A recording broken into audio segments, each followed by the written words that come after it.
Бишкектин четинде таштанды полигону бар экени баарын эле маалым. Эми ошол тоодой болуп акыр чикир үйүлгөн жерге катуу тиричилик калдыктарынан электр энергиясын өндүрүүчү завод курулууда. От казан турчу жайга дагы оборудованияларды акырындап коюп баштады.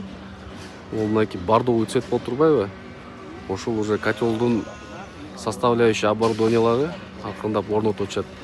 Бул жакта дагы мынакей кирпичтердин баарын орнотуп, ичинде дагы рабочийлер иштеп атат да. Азыркы тапта тактасам 280 жумушчу иштеп атат бул жакта. Электр жарыгы таштандыны утилдештирүүнүн негизинде өндүрүлөт. Ноябрь айында алгачкы ирет электр энергиясы алынат. Декабрь менен толук ишке кирет. Завод 4 бөлүктөн турат. Андан чыккан зыяндуу заттардын абага тарабашы үчүн 60 метрлик чипка коюлууда. Натыйжада буу генераторунан электр энергиясы алынып, экологияга терс таасир этпейт.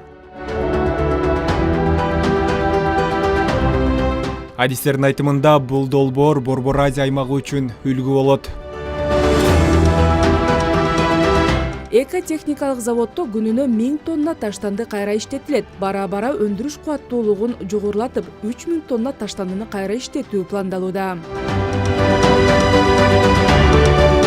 Жада калса, заводдон чыккан күлдү кайра иштетүү да каралууда. Тагыраагы күйгүзүүдөн чыккан калдык, күлдөн курулуш материалдары алынат. Ошентип, айлана чөйрөдө таштанды топтолбой, толугу менен жок кылынат.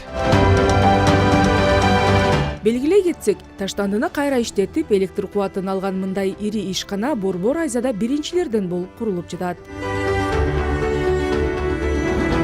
Эскерте кетсек, Бишкектен күнүнө 1000–1200 тонна таштанды чыгат. Полигондогу азыркы акыр чикир толугу менен рекультивацияланып, ордуна бактарак отургузулат.